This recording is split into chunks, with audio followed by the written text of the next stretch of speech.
And away we go. It's the DFS Early Bird presented by Awesemo.com. Dan Strafford, Dave Lockwood along with you on this Monday morning, getting ready for a 6-game NBA slate.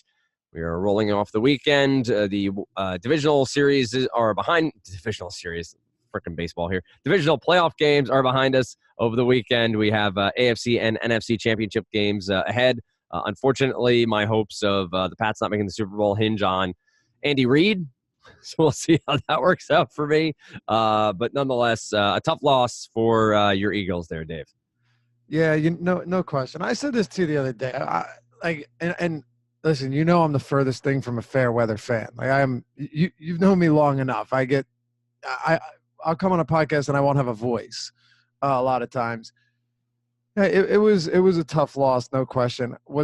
They shouldn't have been in the playoffs. So the fact that they got here, and I think one important thing too is everyone's talking. Yeah, the Saints are going to trash them.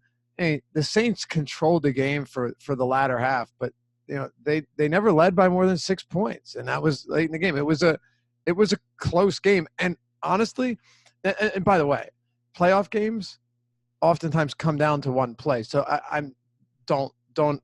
don't take this as me making excuses at all, right? I mean, we won on a Cody Parkey miss last week that was tipped, considered blocked, but he still could have made that kick. So, of course, things go your way, things go against you, you win, you lose. But, man, I don't know. I'm sure you were watching. Alshon Jeffrey, 99 times out of 100 does not let that go through his hands. Usually that's a steel trap. But what I really didn't understand, and keep in mind, they were at the Saints' 27-yard line. Like they had a very good opportunity to drive down the field and win that game. Yep. But the thing that bothered me the most was you run the ball on first down. I had people arguing with me. Well, one person, and it wasn't an argument. It was a conversation where I believe I was right. What I said, listen, I love the idea that you ran the ball on first down, run it down to the 2-minute warning. The Saints only have one timeout left. You do not give Breeze the ball back in a situation like that. You would agree, right? You cannot score with a minute left and give Breeze the ball. We saw what Mitchell Trubisky did last week with less than a minute left. You don't give Breeze the ball back at home with them completely dominating over the middle, Michael Thomas catching literally everything, and the Eagles defense wearing down to nothing. And Fletcher Cox playing injured. Amazing game from Cox, by the way. Absolutely. But you run it on first down, right? You're in 4-down territory, so that's fine. It's second down at the 27, Saints 27. And you get a playoff at 2 minutes and 1 second? What were they thinking? And that was the play where the ball got turned over. But, I mean, yeah, Alshon Jeffrey, if he would have caught it, I'd still be saying, why did you do it? It just wouldn't be as big of a deal because the game would have ended some other way. But why would you run it on first down, right? Run the clock. Saints don't use their last timeout. You get the 2-minute warning, right? You would have got the 2-minute warning, and then the Saints call one more timeout. Assuming you do get a first down, right? You are able now to run the clock all the way down and try to score as time expires. That was the play. That was the move. I agree with it entirely. Screw kicking a field goal and trying to get the ball back. If you give the Saints the ball with a minute left, you have one timeout left. Peterson took a timeout in the beginning of the second half, which I thought was a terrible idea too, to avoid a delay of game. Yeah. I just didn't understand running a play with 2:01, trying to beat the 2-minute warning. You didn't want the timeout. You didn't want to take that. That play made no sense to me. It seemed hurried, and it ended up in a turnover. The game was over.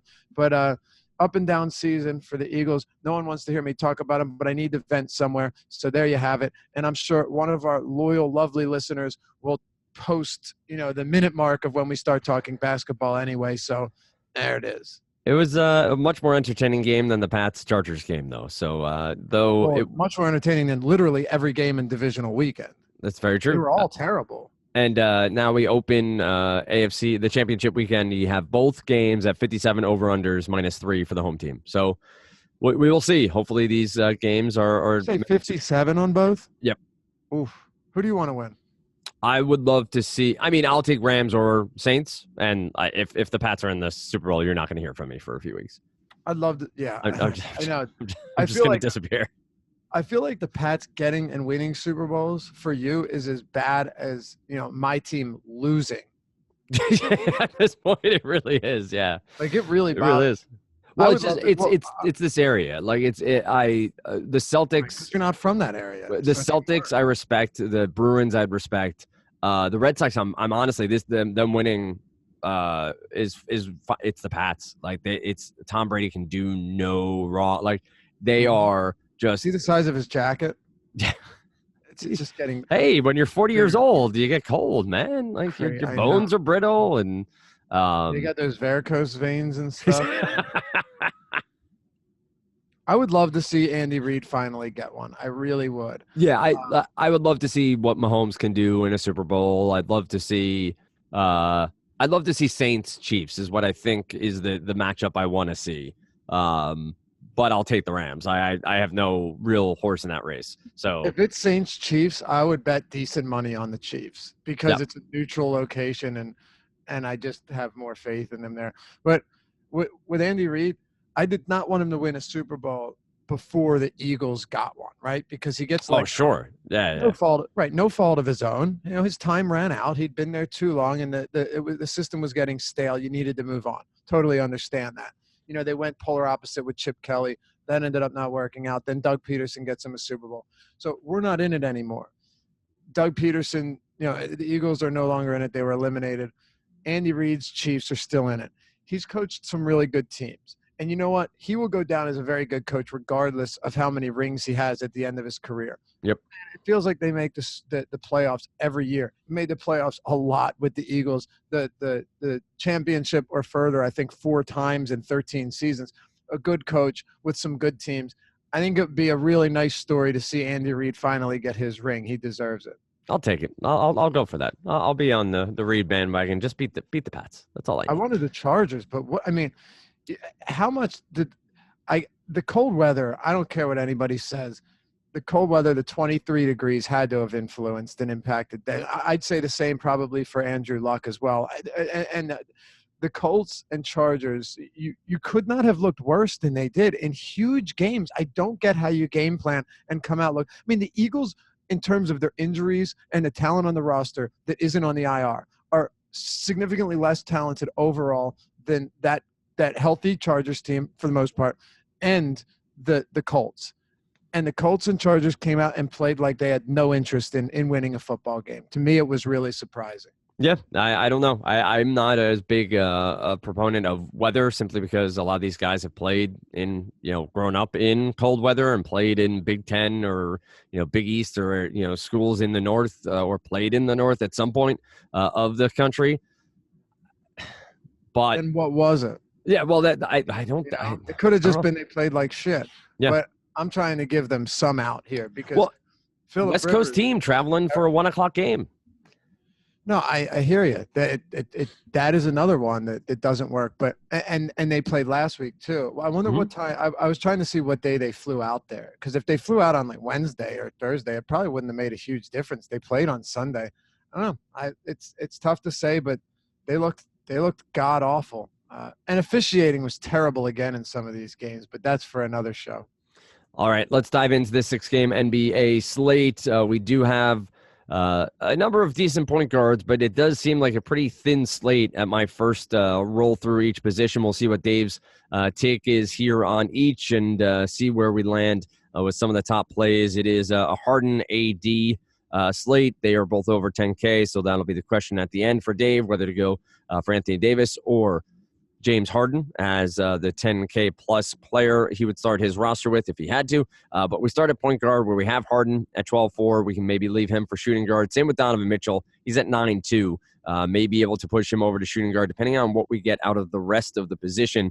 Kyrie Irving has a right quadriceps bruise and is a game time decision for Monday's game. You get Lillard here. Kemba Walker's at 7-9. De'Aaron Fox is at 7-8. Conley at 7-6 against Houston. This game only has a 204 over-under with Houston minus 6.5. So Memphis, Houston, a very low line here. Vegas not expecting as high scoring, and yet you see in the Pelicans-Clippers game a 239 over-under. So stark contrast between the two. What do you got here at point? What do you see as some of the top plays and the names that you think will appear in the deep dive when you write it on Monday? Yeah, and quickly, your injuries. Rudy Gay remains out here. Kyrie Irving, as you pointed out, is questionable. So is Rondae Hollis-Jefferson. And the reason I mentioned Rondae Hollis-Jefferson is because I've been getting some pretty good games with Ed Davis when using him in the right spots, like against Atlanta the other day, and he still remains really cheap. So if value doesn't open up and Hollis-Jefferson's out, I'd expect Ed Davis in a game that I would also expect to stay close, especially if Irving's out, to get you, between 22 to 24 minutes, getting all the backup center minutes. But we can talk about that later. Just in the event that we don't get good value. Rudy Gay's out. Raul Neto and Exum are both out for Utah. And, of course, Ricky Rubio remains out as well. So we'll get into that. Mo Harkless is out, and that's kind of it. There really isn't much else outside of that. It's 6 games, not a ton. So let's jump into it. Point guard, we can get the Harden at shooting guard just because we don't have as many games. It shouldn't be as difficult to kind of differentiate between the two and not get all jammed up here. But Damian Lillard at Sacramento, I like this spot a lot, right? This is a Sacramento Kings team that is playing good enough basketball to stay competitive, right? They're favored by 2 points here, by the way. So when I say stay competitive, I mean, actually have shots to win games against pretty decent basketball teams. I like Lillard in these spots quite a bit. In games that are close and competitive going into the second half, that's when he thrives. He's a second half player in terms of really showing out and taking over games. The Kings play at the second fastest pace in the league. This is a big deal. The Portland Trail Blazers play at the 18th fastest pace. So you're getting, a significant uptick here. The Kings, in terms of defensive rating, they are a bottom 10 team. And in terms of points per game allowed, just take the defensive rating, take their pace, and do the math, right? Not very good. I think this is a really, really good spot for Damian Lillard. He's $8,800 on DraftKings.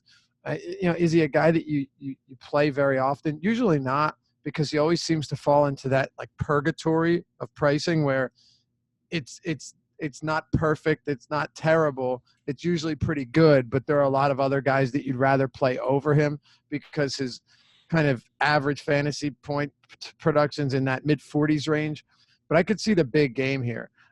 It's strange to me that recently his volume has come down, his shot volume, but I think some of that is just the product of the games he's been in and what other players have gotten hot. This could be one where he comes up big. And at 8,800 on DraftKings, I really like him. 9,400 on FanDuel. I think it'll depend on whether or not Irving is healthy, because Irving's $500 cheaper. But on DraftKings, they're pretty much the same price. Irving's $200 more. Obviously, like him here as well.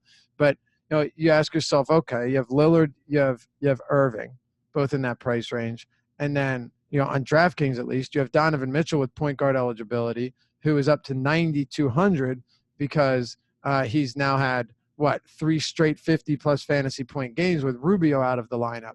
I like that, no question. I like that he is serving as a strong facilitator for the first time really in his short career.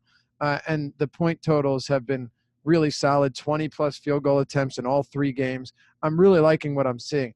That doesn't mean, though, that I'm loving a 9K plus price point. Right. 8,800 for Mitchell, and we'll get to him on FanDuel at shooting guard. That's a whole lot more appealing than paying more for him than Kyrie Irving against Brooklyn in a game that has a 4.5 point spread and a 221 total. I actually do prefer that. So it's definitely, you want to make you want to differentiate between sites. There's no question about that, and that's what I'll be doing there. I don't think I'm paying for De'Aaron Fox here. I'm not necessarily sure what the deal is with him, but I can tell you one thing, that Dave Yeager has not been giving him the same run that we had been seeing.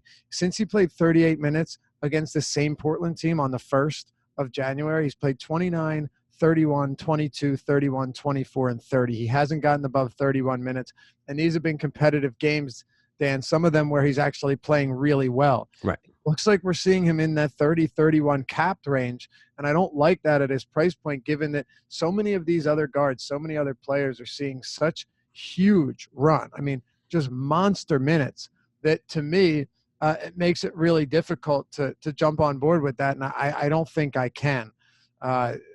Plus, you can look elsewhere. I mean, D'Angelo Russell, not an easy matchup, right? And we saw Kenny Atkinson yank him for missing a defensive assignment, then put him back in, and this and that. But 6,500 on DK to me is just significantly too cheap, regardless of the matchup, right? I feel like in a game that stays competitive, do the minutes worry me a little bit? Yeah, but the last one was a blowout, and like I said, against Atlanta, he got yanked early in that game and then ended up playing a whole lot more, but only played the first 2.5 minutes before getting pulled because he blew that defensive. You'd have to go back and watch it. It was bad. But I think he could. It's not like he can't get above 30 minutes here. And at 6,500, I'm definitely not opposed to getting there.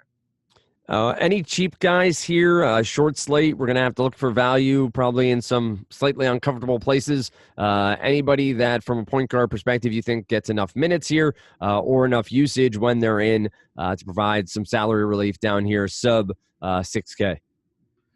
Yeah, it's not pretty, but Shelvin Mack played 28 minutes last game, and Bickerstaff said he'll operate as the Grizzlies' third-string point guard moving forward. Now, the interesting thing about this is how many minutes is he going to get at the 2? They're dealing with some injuries, obviously. Dylan Brooks, who went down a week ago, that definitely hurts him. But then you also have Kyle Anderson, who on the 12th, I believe it was, also went down, and he's going to be out for a considerable amount of time. And in case you're wondering, Chandler Parsons is not returning soon. So I think you could see Shelvin Mack get a bunch of minutes between several different positions. I don't know how much is going to go to somebody like Justin Holiday. We'll have to see. But that Kyle Anderson injury, and we'll get into it, is definitely big given the amount of playing time he'd been seeing, with Dylan Brooks being out as well. Now you have two guys that were playing a sizable role in this offense. That definitely takes some of that depth away, and that's something we're going to have to talk about today. All right, let's keep rolling along here. We'll talk shooting guard. Obviously, you touched a bit about Harden and Mitchell at point guard, but more specifically here with DeRozan at 8,500 and CJ McCollum at 6,800. Price points wise, how do these guys shake out for you? 12.4 for Harden, 9.2 for Mitchell. You already mentioned, not really a fan there. But DeRozan at 8,500, McCollum at 6,800, Lou Williams at 67, and Hield at 66. You feel like this is a place to go, maybe more, middle of the pack rather than spending up, or do you feel like Harden's a lock on a 6-game slate at 12.4? I mean, when I say he's a lock, I mean it means that playing Harden at 12.4 can definitely go right. Just a perfect example. Against Cleveland, I saw a lot of talk like, oh, this game could be a blowout. All right, well, if it's a blowout, tell me who's going to do the damage. Is it going to be, a career Austin Rivers game? Is PJ Tucker going to, start knowing how to handle the ball and take it to the rack 20 times? Is it going to be, Daniel House? Is Clint Capella going to do it on his own? Is Gerald Green going to be a beast off the bench? No. Even if those guys all did come up huge, who's going to be facilitating all of it? One, James Harden. And he did with 12 assists against Cleveland in a game that did blow out, in a game that he played only 3 quarters and 30 minutes. 30 minutes, yeah. And had a 43-point, 10 rebound, 12 assists, 2 block, 2 steal, 88 DraftKings point, triple-double. I mean, it tells you all you need to know. He's faced Memphis twice this year. Oh, good defense. This could be rough. In those games, he has 2 triple-doubles, averages 38 points, 11 rebounds, 11.5 assists, 2 steals, and 76 fantasy points. I mean, the proof's in the pudding, man. He's just that good. If the game isn't competitive, it's because of James Harden. If the game is competitive, you get 4 quarters from James Harden. And that's really all there is to say about it. I get that it's a low total, but they're still favored by only 1.5 points here. And if you get 4 quarters of Harden in a slow-paced game, it's still 4 quarters of Harden with 47% usage, 54% assist rate, almost 2 fantasy points per minute. I'll take, the 7 combined lost possessions from this game to, say, Boston, Brooklyn, or whatever, and take the additional massive amount of James Harden possessions for literally every second that he's on the court. Makes a lot of sense to me. What about the rest of shooting guard? Maybe talking FanDuel or those other lineups. And we talked about it last pod. Again, Harden's not 100% locked into 150 lineups. You're going to have variations. You're going to have ways that lineup construction comes down, even on a 6-game slate. Do you see a way you get to a DeRozan here at 8,500, or McCollum, or Lou Williams, or Buddy Hield? Or are these shooting guards that you at least have some interest in?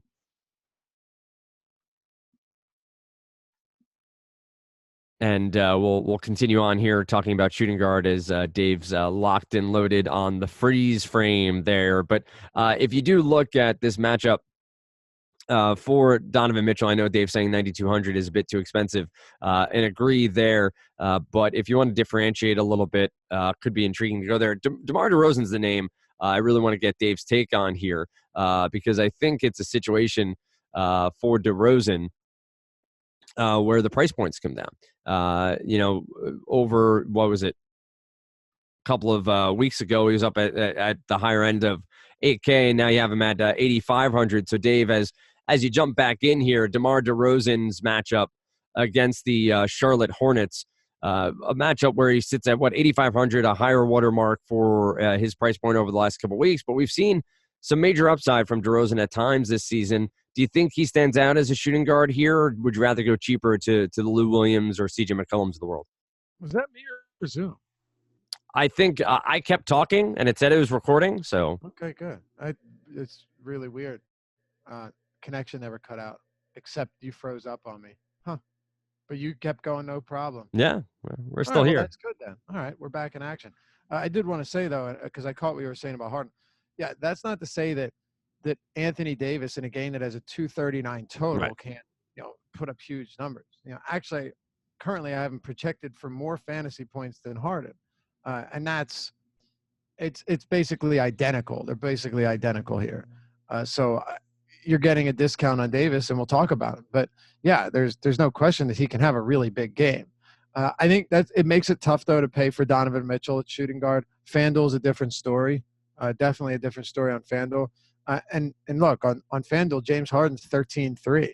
He's getting up there. We're starting to talk about those price points. Davis is 12-7, but 13-3 for James Harden. He is definitely getting up there. So roster construction could become difficult. With DeMar DeRozan, look, I don't have an issue with DeRozan, but first of all, I wouldn't be surprised to see this game blow out. Not to say that's going to make your decision one way or another, but DeRozan, it's been the close games recently where he's been very impactful. Even in that game, by the way, that game that saw over 200 points against OKC at 46 fantasy points. I know DeRozan has some serious upside. There's no question. I just don't think I'm getting there here, only because there are other options that I just like more. For example, Drew Holiday, Elfrid Payton is back in the mix, and I definitely don't think it helps Holiday. But this game is a 240 total almost, and he's still getting up numbers, right? The thing about Holiday is he produces in a multitude of ways, whether it's the steals, the assists, the rebounds. He's even racked up a decent amount of block shots recently, and his volume, his usage is still high enough. So I do like Holiday at this price point in a game where I don't see him struggling to produce points whatsoever. I haven't played much Holiday lately just because I've been trying to see what we have with Peyton. And honestly, his ceiling hasn't been that high, but man, he's been so consistent. I mean, it just feels like 40 plus on every single night. And this should be a game where it'll be tough for him not to give you pretty solid numbers. You talked about McCollum too. I don't hate McCollum here. I would have liked him at that 6,300 price tag that we had him at the other day, especially if Lillard was out, but he wasn't. I mean, there are a decent amount of plays. Also, look, D'Angelo Russell also eligible, and I think it's only reasonable that I mentioned somebody like Spencer Dinwiddie in the event that he gets back to a 30-minute game if he's playing well, because he's down to 5,500 on DraftKings. There's a guy that was 7,300 just like a week and a half ago. So we're starting to see these prices come back down to earth on a lot of guys, and that makes them more appealing for tournaments. Holiday and Cash definitely makes sense, but there are a few guys I really do like to pivot. I think, DeRozan makes for a very solid pivot in tournaments. I don't think I'm going here in Cash, but I like knowing that this game will probably not have a ton of or high ownership. And DeRozan, by the way, I don't think DeRozan is unreasonably priced either. I think he's perfectly fine. Do I like, the $500 discount on Drew? I do, but I think DeMar DeRozan is right basically in the same area. And that's why it also makes it tougher to get to Donovan Mitchell there as well. The one other guy I wanted to talk about was Lou Williams here. That price is kind of tough to get to when you know that he's never going to play 30 minutes, but his usage is just so ridiculously high that I guess in a game like this, are you willing to take a shot? What I would say, and it's still early, I still want to do some more research, but I think in game stack situations, Lou Williams makes a lot of sense. Just one-offing it, I don't think I want to get there, but he's got a 32% usage rate and a 31% assist rate this season. Really solid numbers, right? Producing 41 fantasy points in 36 minutes. I'm not going to do the per minute right now, but we know that's pretty decent, right? 30 DraftKings points in 25 minutes per game this year. I like him in game stacks, especially given that this is a Clippers team that is actually kind of hard to fall in love with most nights, right? Paying $77 or $8K for Tobias Harris, paying a low to mid 7K price point for Gallinari when you kind of know he's going to give you that low to mid 30s game. Montrezl Harrell's price has come up dramatically, and he is very up and down. So I don't think it's crazy to consider Lou Will, because you're probably going to have a decent amount of these Pelicans players, and you might look to run that back with somebody on the other side. Intrigued down here with somebody probably maybe talk about at small forward is Bogdanovich, who is right at 5,600, which seems like a price point he's been at for ages. I think it was 52 or 54 when we talked about him a bunch last week. But he's playing a pretty consistent 28 to 32 minutes, seems to get plenty of shots up. Matchup here with Portland. Does he or a Batum or a Lamb down here enter in as a cheaper sub 6K option? Or do you want to roll up to 6K or above at shooting guard? No, I don't have an issue with Bogdanovich, but I did like him a lot more when Iman Shumpert was out, because you had him in the starting lineup. You were getting – now you're hoping that he gives you 30 minutes, right? Before that, Bogdanovich was going to see upwards of 35, 36 minutes in a close game when Shump was out. And interestingly enough, his usage didn't see any type of decline, even though he was in the starting lineup, which made it even more appealing. So do I hate Bogdanovich? No, but I do think, Shumpert coming back, getting those 22, 25 minutes a game takes some of the shine away from him, which is why I'm not opposed to, entertaining the idea of playing a Lou Williams here. Shelvin Mack I talked about. It's super risky, no question, but if he gets you 28, 29, 30 minutes against Houston in a close game, then you could certainly do worse on a slate that doesn't really offer a ton of dirt cheap value right now. And then I don't know if people are going to go here. I'm not doing it, and I've talked about why. Derek White, his price has come up now to $5,400, Dan, on FanDuel. What do we have Derek White at? Something wild. I accidentally hit some dictation nonsense on my MacBook. 5,900. So I did. Is he playing well? Yeah, but I'm having such a tough time with the shot volume. 8 of 9 shooting, 8 of 11, 8 of 9, 4 for 7, 4 for 7. Then he shoots 10 for 17, but he played 48 minutes in that game, that overtime game. Then 3 of 8. Like paying a mid 5K price point for him here, it just feels like he has to come back down to earth soon enough. And maybe I'm totally wrong on this guy, and if I am, I'll be the first to admit it. But right now, I just think you can do better than paying that price point when you're really hoping for like 27, 30 fantasy points for a good game. I will admit that I feel like it's going to be a sort of slate where I end up with random Marco Bellinelli in my lineup at like 3,800, just because I need salary relief somewhere, and he's where I end up way too often for one reason or another.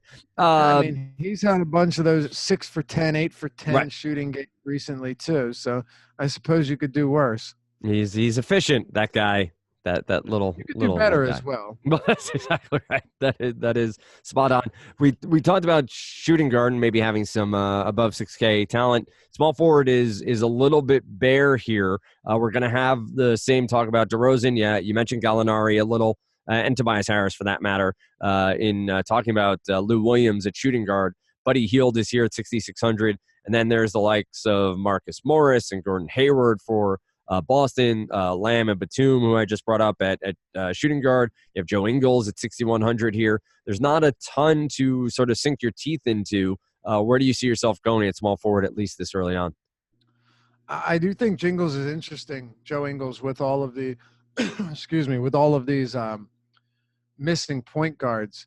So if you look at the touches per game since Rubio went down, and then Exum and Neto, but we'll take it since the 9th, right? We get that 3-game stretch there. Mitchell leads the team with 84 touches per game. Ingles is second with 70, and that's really not a bad mark for a wing player at all. You take Neto out of the mix, and then it gets even more pronounced. So, yeah, I think this is a pretty enticing spot. Not only that, though, if you look, well, actually, you know what? Let me see something here. What day is it? It's going to be so Monday's the 14th, right? Yes, sir. So Ingles played the 11th. So he played Friday, and then he played Saturday. So that must mean, just trying to make sure, Rubio. Okay.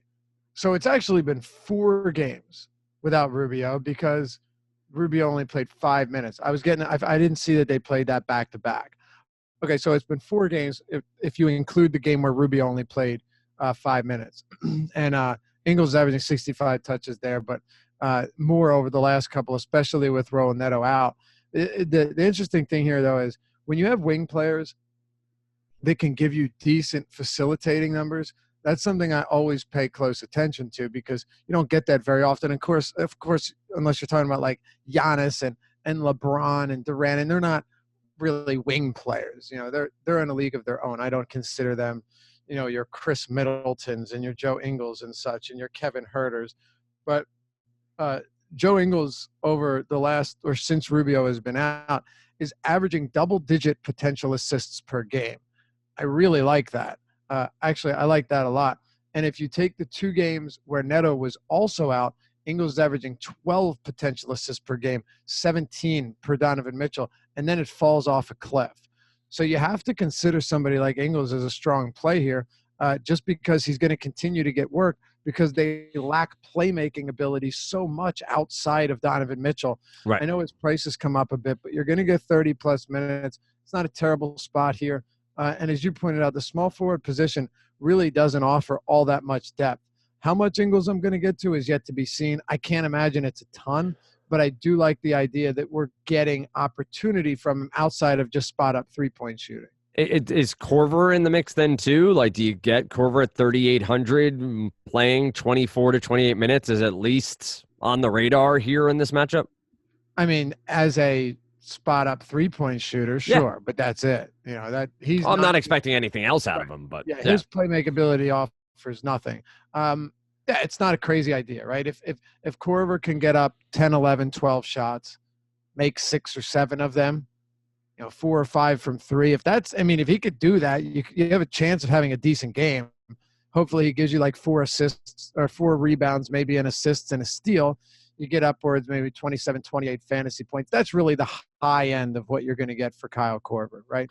And in order to do that, you're really going to need 15 to 18 real points from him. So no, it's not a crazy idea just because the position is lacking so much. But you know, I understand the other day Royce O'Neal was a pretty popular play, and Royce O'Neal had a much better game than I was anticipating. Played 40 minutes, and then the next day followed it up with 34.8 fantasy points. So the question now is, are we paying for Royce O'Neal since he went from 33 to 39 to 47? I'll tell you right now, my answer is a definitive no. You know, did I play Royce O'Neal on Friday? Yeah, I had some Royce O'Neal because you kind of were forced into playing Royce O'Neal. Right. Not because you want to. I'm sure some people did. I just don't buy into it. Even in this situation, he has not been a high per minute guy. The minutes are going to be there, so that's nice. But it's a lot different paying that cheap, basically the bare minimum, bottom minimum salary, 33, almost minimum salary, up to 4,700. It's a big difference now. Is he in play because his minutes are so high? Yeah, I guess you could say he is, and I'll probably still have some because he's just going to end up in some lineups. But I'd be lying to you if I told you that I felt, really confident about Royce O'Neal because he's a .7 per minute fantasy point per minute guy, even with Rubio and Exum off the court. So I just don't know how long this is going to last. And I think anyone that tells you, oh, yeah, no, you can rely on him to consistently give you those numbers would be full of shit because he could go out there, play 37 minutes and take 3 shots. Right. You're just hoping that in those minutes he falls into enough rebounds and enough scoring opportunities, talking like 7-8 shots. And just if you're out there long enough, you should be able to do a couple of things defensively just because you're on the court. Hell, if you're playing against Giannis, maybe your face will catch a ball and you'll pick up a steal that way. Something else, huh? God. Well, like, just that was a concussion waiting to happen, I thought. The fact that the ball bounced back to him, too. Like, it was like it was planned. Yeah, I know. He just came back. It's like the inbound play where you bounce it out the back of the guy and you lay it up yourself. Except you're already inbounds and you're bouncing it off the front of his head. Off his face. And Harden's eyes, like once he hit the ground, how wide his eyes were. Anyway, anybody else at small forward worth mentioning? Or I think we've covered off on pretty much all the takes that probably are worthwhile here. Yeah, the problem is there isn't much, which I think actually makes DeRozan a little bit more appealing on DraftKings just because he has eligibility at small forward, right? Yep. It kind of, I guess, throws him into the conversation by default. And you could probably say the same thing for Tobias Harris just because there really isn't a lot up top. But it'll probably make Royce O'Neal a relatively popular play again because it doesn't have – it's a pretty barren position. It's shallow here. And I think Tobias Harris will probably see some ownership as a result as well. I can't say I'm in love with the position, though. And, Joe Ingles, we talked about, Royce O'Neal. There isn't a lot here to say, wow, good value, really love the spot. I expect to see this much out of him. No, it's not the case. And even somebody like Al-Farouq Aminu, who I would probably be inclined to play at a cheaper price point, now you're getting him up at that 5K range, and he's really difficult to trust. So the question comes down to where are you getting the most raw fantasy point upside, but also per dollar are you overspending? And if that's the case, then it's going to affect the bottom line anyway. The last guy I'll throw out here, just because we'll have to see if he starts, because if he does, I might have some interest, would possibly be Justin Holiday. And this is really only because, like, let's say he does start. I don't know what the deal is going to be here, but now that Kyle Anderson's out, we'll just pay attention because there are a lot of guys that could fill the void here, right? Garrett Temple's already been playing a lot of minutes. I'm not really sure how many more he's going to see. Somebody like JaMychal Green, what are we going to get from Green here? Yep. Just pay attention to this. In the deep dive, I'll also go over on awesomeo.com. Of course, I'll go over this game and break down the game flow of it. Looking at it right now, though, Dan, when you saw Kyle Anderson, he left about less than a minute into his second rotation second rotation in the game. He came in with like 3 minutes gone in the second quarter. He went out, and it's tough to say. Like, Garrett Temple came in for him, but his rotation was probably going to already kick back in soon because he's been in the starting lineup. So then you saw them you saw Marc Gasol, Garrett Temple, Mike Conley, Jaren Jackson, and Shelvin Mack close it out. Shelvin Mack played 29 minutes, and we saw him play with the bench and also get some minutes to close out this game, which was a competitive game. Shelvin Mack closed the game with JaMychal Green, with Jaren Jackson, Conley, Conley and Gasol. So it was Gasol, Jaren Jackson, JaMychal Green. Wow.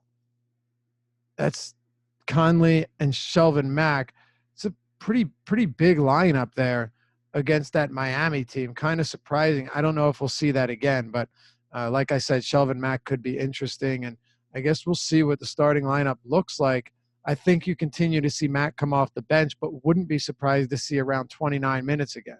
Yep, and I'll say JaMychal Green was one of those names that rolling through quickly piqued a little bit of interest over there at power forward at 4,800. I will point out I don't hate it. I don't hate it. I will point out on FanDuel, small forwards rough. Small forwards are pretty rough. You start off with Gallinari and Ingles at the top, and then it's Mirotic is small forward eligible over there at 6,100. So that stands out a bit as someone who maybe gives you some upside at a decent price point as he's starting to get minutes and his legs back for New Orleans. I think you're forced to play Royce O'Neal pretty heavily there. Probably he's at 4,900. Yeah, you're almost certainly gonna be getting Royce O'Neal in cash, whether you want to or not. It's going to happen, right? So you don't have to like it. Again, like I said, you kind of have to be a masochist here, or is it a sadist? Masochist, right? Masochist, yeah. Yeah, you're guessing. I think so. I am. Yeah, I knew you were guessing.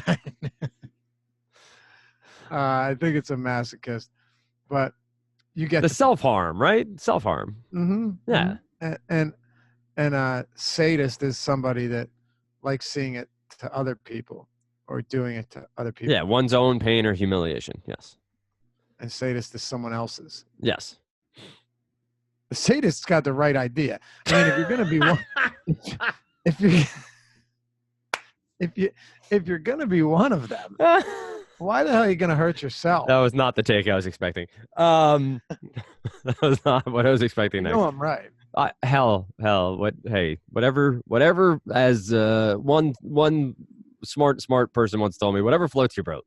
Just you do you. Sounds like a wise man or woman. Enjoy you, whatever that means. Let's talk power forward next. Just mentioned Jim Green. You obviously have Anthony Davis here. You said early on here you have him projected for a bit more. And by the way, Dave may mention Osmo.com, obviously where the deep dive is posted to. You get Monday, Wednesday, Friday from Dave. Use the promo code Early Bird, and that gets you 50% off your first month at Osmo.com. Use it at checkout.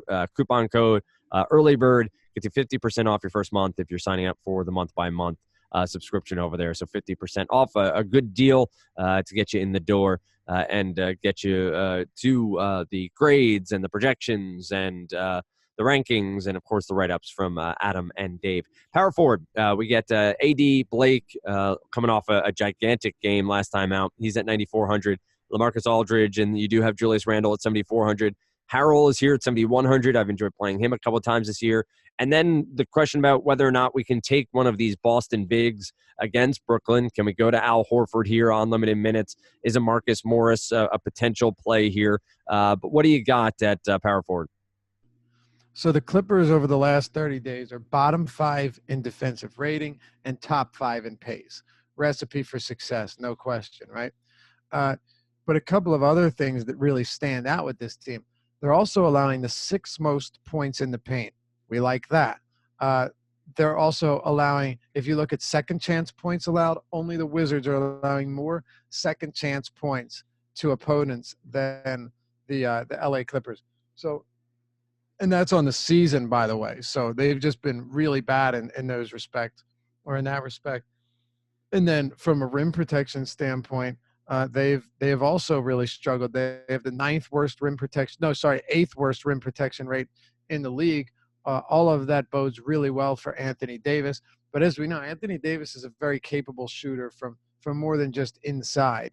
If you look at his shooting on the season, 36% of his field goal attempts are from within 3 feet of the rim, 22% are from with 3 to 10 feet, 15% from 10 to 16, 12% from 16 to 3-point range, and then 15% from 3-point range. So he's really he has a wide-ranging skill set when it comes to a shooter or to his shooting, but he's shooting 75% at the rim this year, and that's important. I think he's just going to be able to decimate the Clippers down low when given the opportunity. And why would he not, right? I mean, it's a perfect spot to just crush them, but also he's the type of guy that can play up in pace. I'm not worried about this either. So you look at Anthony Davis points in the paint this year. I talk about how bad the Clippers have been there. He has the 2nd most points in the paint per game behind only Giannis Antetokounmpo. You want to talk about second chance points? Anthony Davis with the 2nd most second chance points behind only Andre Drummond. All of these are very, very good. and I expect it to be exploited. But as I said, he can do things in a variety of ways. He's top 20 in fast break points as well.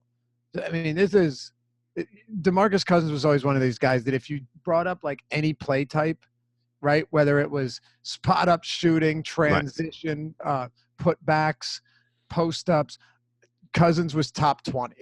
It was wild. And Davis is one of those guys that can just get it done in almost every facet of the game. I just think it's a brilliant spot for him here. It's hard to not like him. And, you know, if there was a time to say, yeah, I think I'm going to get some Davis over Harden and either split it or actually go heavier on Davis, this could be the day. It is one of the best spots Davis will see all year. There's nothing about this front court for the Clippers that concerns me. Yep. Either bigs are too big and too slow, or they're too small. And even with Montrezl Harrell's athleticism, he's not somebody that I worry about stopping Davis. And even so, by the way, if Davis is out there with Julius Randle, are you going to throw Tobias Harris on him and Montrezl Harrell on Randle? It's going to be a real tough setup, and Doc Rivers is going to have his hands full with this Clippers front court or with this Pelicans front court. And as you mentioned a minute ago, Nikola Mirotic is back in the mix. He played 27 minutes in his return, and I'd expect to see pretty much similar playing time with Julius Randle sticking around the low 30s. Well, Anthony Davis, don't expect him to be affected much by this. 36, 37, 38 minutes per game. Depending on barring foul trouble or injury, of course. I expect to see high 30s every single night, regardless of Mirotic being healthy. I really, really like him here. Now, aside from him, it's not a bad position. It's just which guys do you want to pay for and which guys are you not willing to? Like, okay, so LaMarcus Aldridge, we were getting a great discount on him for, I think, the past week. And then, of course, it all, culminated with a career game, 56 points. And I'm not sure if you noticed this. I found it, really fascinating and impressive. In today's basketball, seeing 56 points without a single three-point attempt is really something else. 20 for 33 shooting, 16 for 16 from the free throw line, 56 points, not one single three-point attempt. Pretty incredible, Dan. It's going to be a situation here where I probably try to get Davis in, but am intrigued by some of these cheaper guys. With what do you make of Harrell on the other side of that matchup with New Orleans, and how do you feel about an Al Horford here at 6,200 against Brooklyn? I do think Harrell's interesting, but man, it's tough to get there. It really is. He's 7,800 on DraftKings as well. Doc Rivers has really made it difficult to project what type of playing time we're going to see from Harrell. Yep. He played 34 minutes last game, though, against Detroit as well. I do like him here. I in a game with such a high total, this is one of the spots where he should thrive in a pace-up environment, against the Pelicans team that, again, very similar to the Clippers, not only plays at a fast pace, but defensively has really struggled this year as well. And this is also not a team that I really worry about being able to slow Harrell down with the opportunities he gets. I think it's a great spot on both sides of the court. Harrell, it's weird that Harrell and Lou Williams are kind of two of the guys that I like, because it feels like, yes, they have some low floors based on erratic playing time. But when you talk about their ceilings, at these prices, are they really offering a lower ceiling than Harrell or Tobias Harris or Gallinari? I'm not sure that's the case. And for that reason, I definitely like him. And, the Pelicans are allowing top 10 marks and points in the paint as well. And as you know, with somebody like with Montrezl Harrell, that's where he does the large majority of his damage. So I'm probably gonna actually end up with a decent amount of him here. Early on, I wasn't really anticipating it, but I think it does make some sense just based on the atmosphere, the conditions of this game. You could see another big game. If he plays 33 minutes or 32 minutes, Harrell at 7,100 might actually be a bargain. It's just we don't know how many minutes he's going to play. Yeah, and obviously you talk about not predicting blowouts, can't predict foul trouble. Can't predict what's going to happen Yep. in this game against AD, Julius Randle, and Mirotic. Those are all decent. Obviously, AD great, and Randle's had a really good run.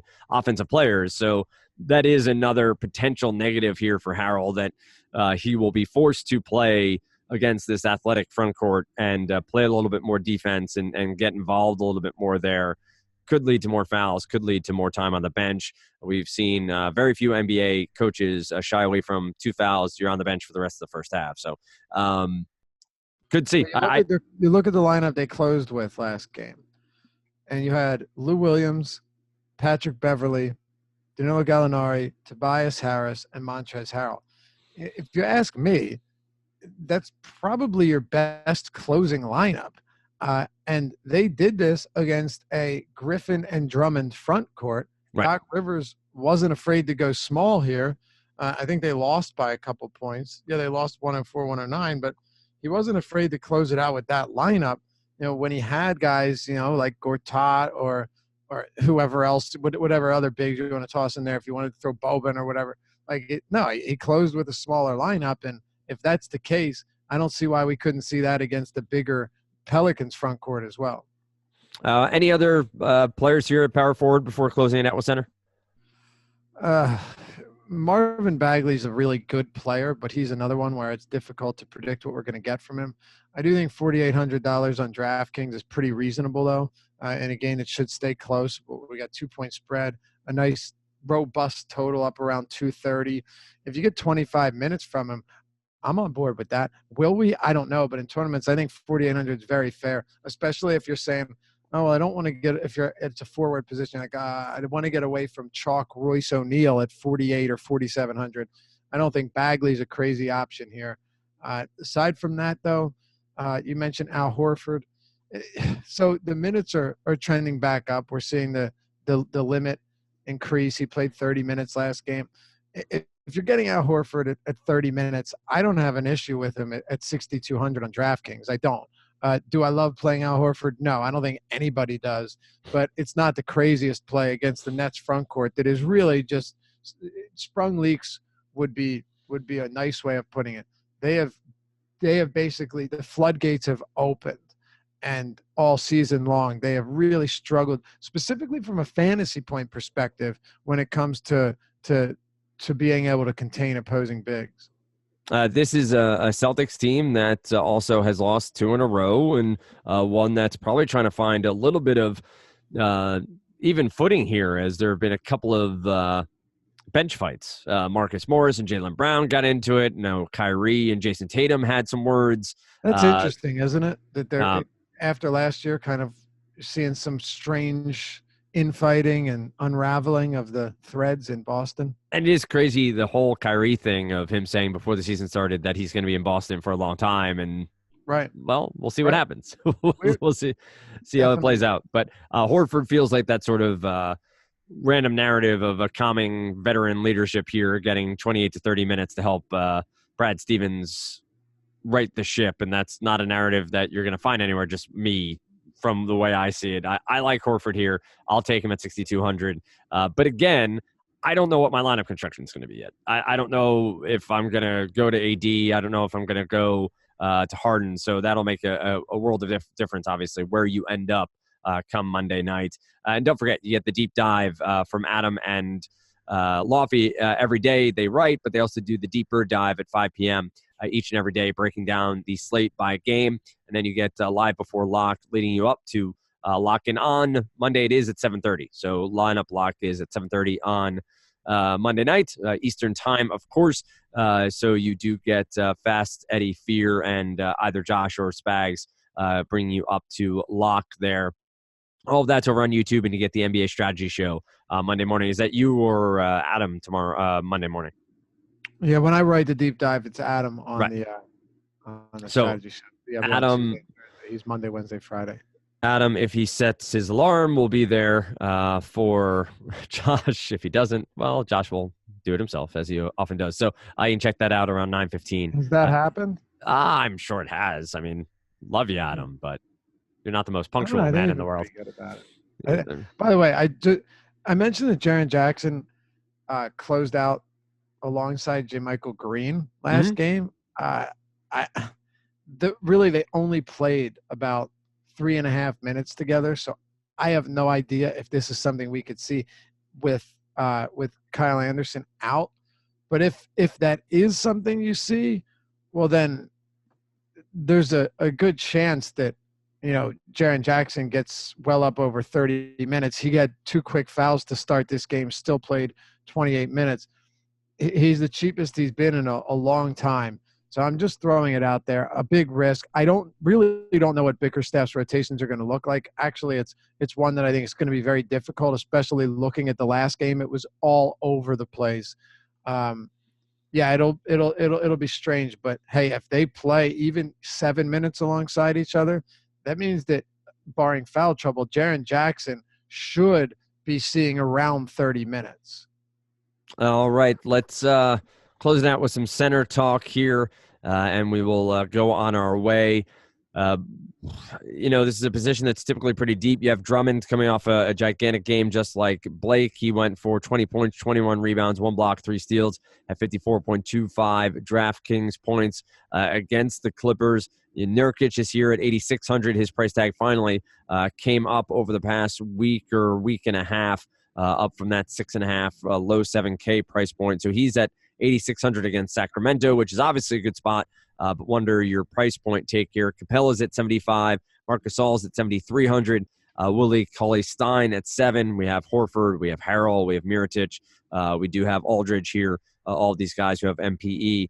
And then you quickly dive into the cheaper ranks where you're looking at a Biyombo or Hernan Gomez, Ed Davis, Gortat, and you can even talk about some Alan Williams down here coming off a good outing, almost a double-double in limited minutes for the Nets.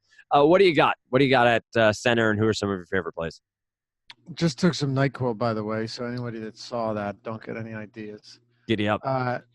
Yeah, right. I'm not popping Xanny bars over here. Definitely wouldn't do that on camera. Definitely wouldn't do that anyway, but certainly not on camera. Alan, by the way, did you see how many minutes Alan Williams played in that game? It was like 16, 12, somewhere in there. 9. Nice. He had 8 and 8. Well, he's efficient. I mean, come on. Dude, big sauce. Big man. sauce. This guy in Phoenix, there were we've seen a few players over the years. It was I know you were in the industry at the time, but because we were doing shows together, but this was quite a while ago now. I don't even know if Adam was in it. Josh, this was a while ago, when Hassan Whiteside was, after he was cast off, basically out of the league, which seemed for good, because remember he started with Sacramento and then came back with Miami, and Bosch went down and everybody got hurt, right? This was the 14-15 season. So 1, 2, 3, 4, 5 years ago, if you're including this season, right? 5 years ago. And he was playing at times like 10 to 12 minutes per game. And we were actually rostering him because of what he was doing. Yep. And it was one of the wildest things you'll ever see, right? I'm trying to find it here. Like, where was it where Whiteside was putting up these monstrous games off the bench where nobody saw it coming? Just no one saw this coming, right? At 19 minutes here, 10 points, 10 rebounds, 4 blocks. When did he have if you remember, he had the triple-double.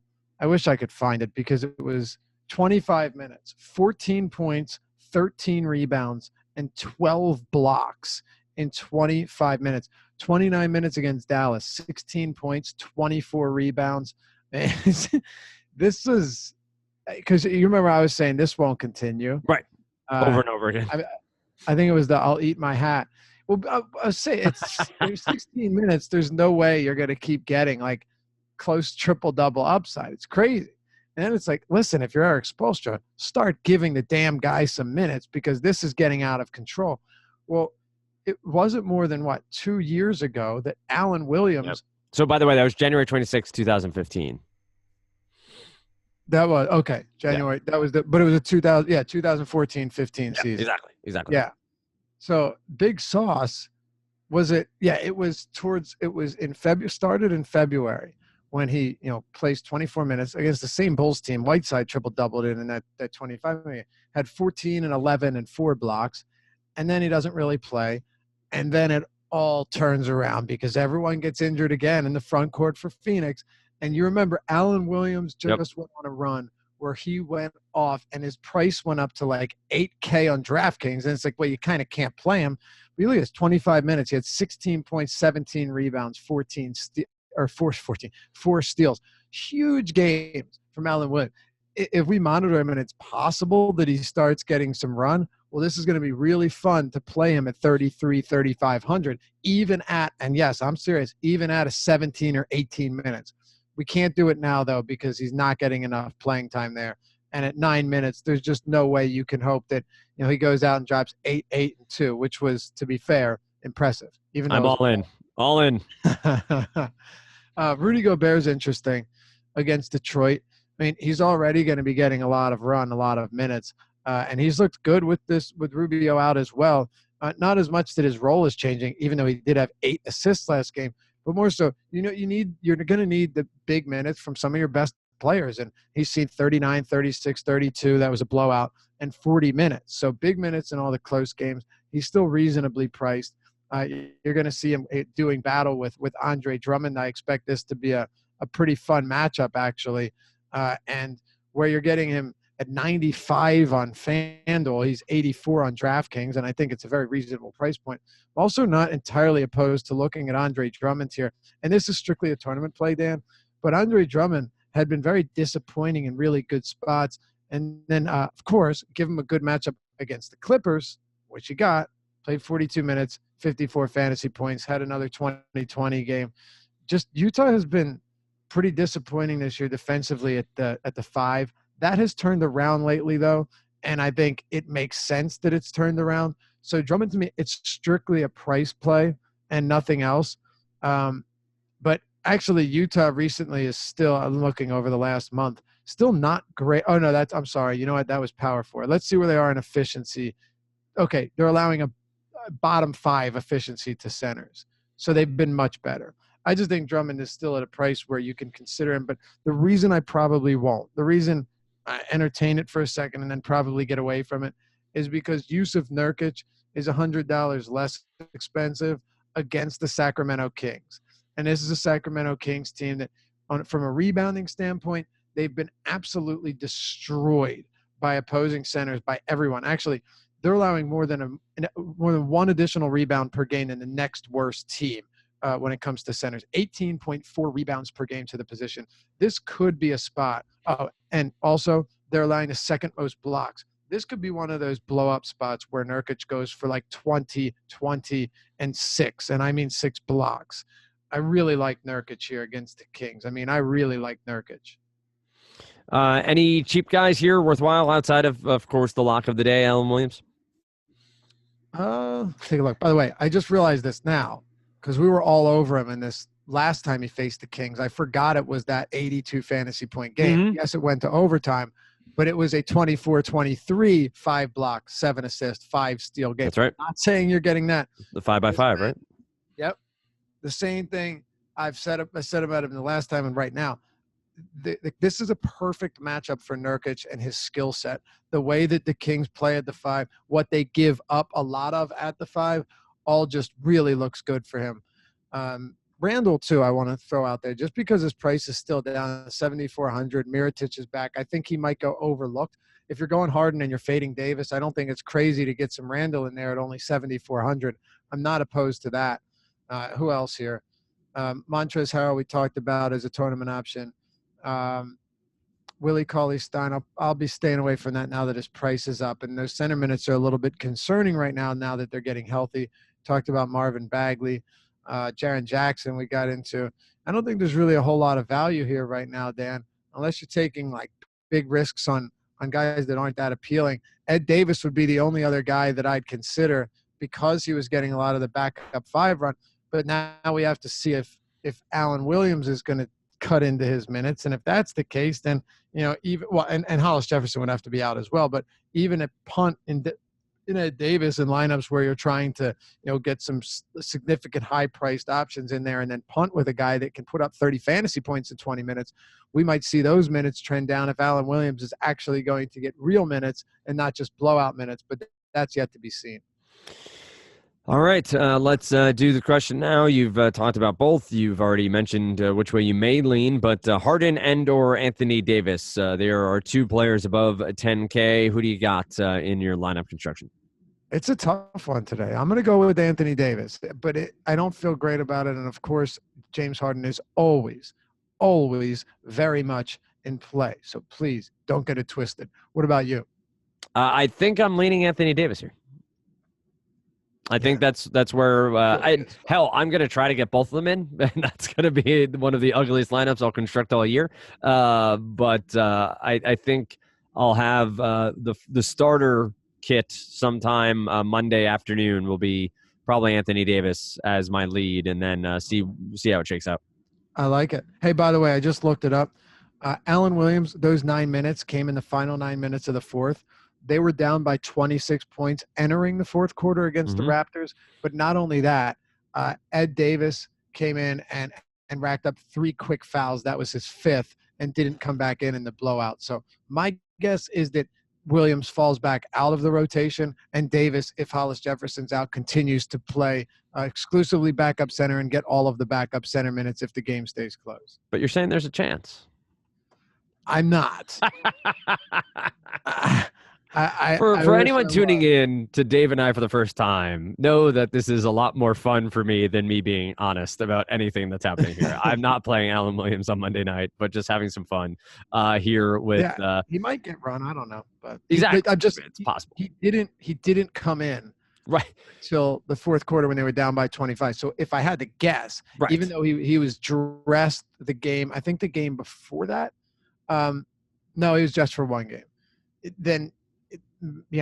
It still seems like a DNPCD is more likely, assuming Hollis Jefferson's out, than him actually playing any minutes or especially any significant minutes, but really any minutes at all. It's funny. I will leave it here. I think everyone who listens to me here knows I'm not playing DFS professionally. I'm not playing this as my career. I play for fun and I enjoy hosting the pod. One of the things I find fascinating and intriguing, and Josh and Adam have been doing a lot of this discussion in Slack chat, is not only around projections, but going the step further of the percentage of that projection hitting, that player hitting that projection.